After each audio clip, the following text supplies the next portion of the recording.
Thank you, Father Becker, Reverend Fathers, honored business leaders, and any other honored guests, and of course, my dear brothers. I distinctly remember a night about this time of year back in 2016, and for reasons I won't explain, some friends were helping to guide me back to my college dorm room. And I remember making a spiritual declaration. I gazed off into the distance, focusing on nothing in particular, and I declared, I am going to be a terrible priest.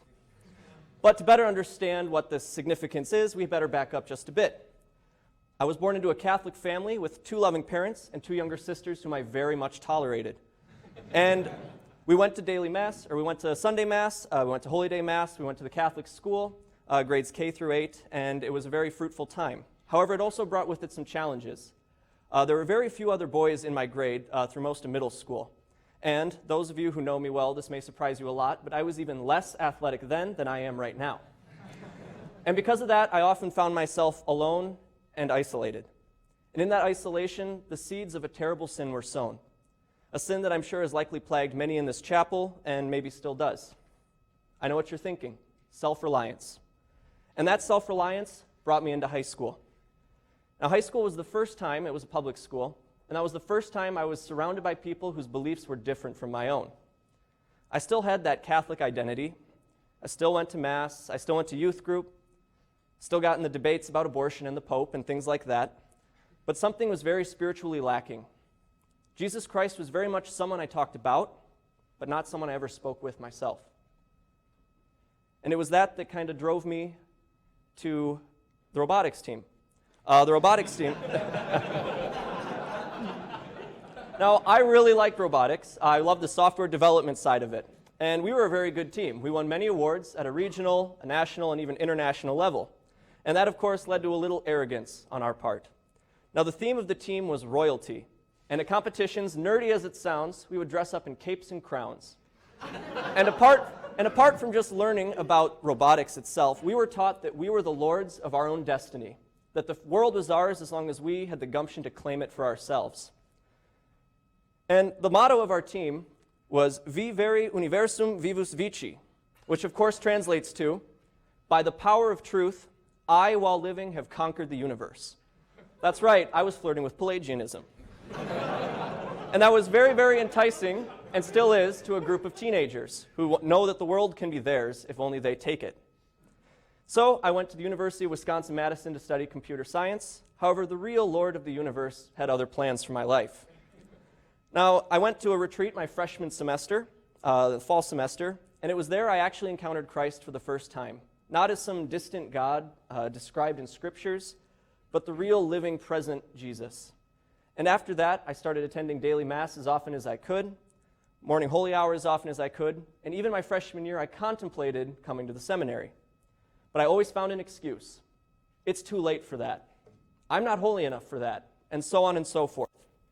By the end of my freshman year, I had landed an internship at an aerospace company developing software.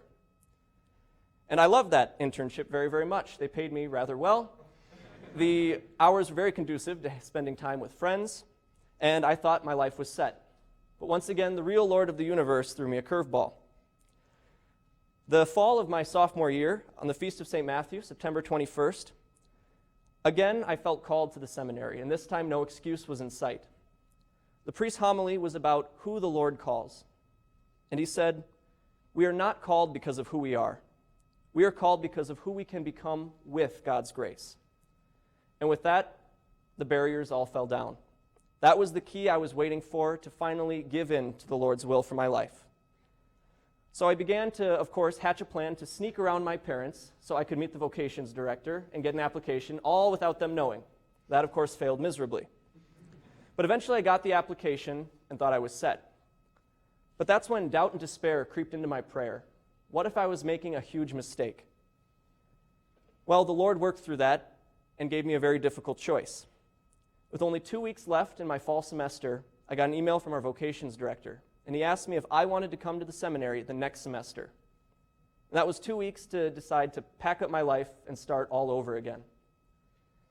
And that was very, very distressing for me because I had to contemplate whether or not I could just give up everything that I had worked for.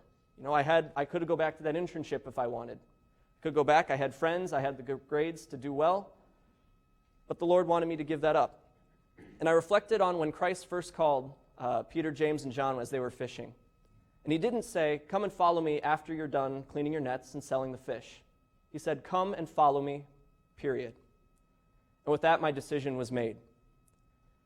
And since coming to SJV, I've learned a lot about myself.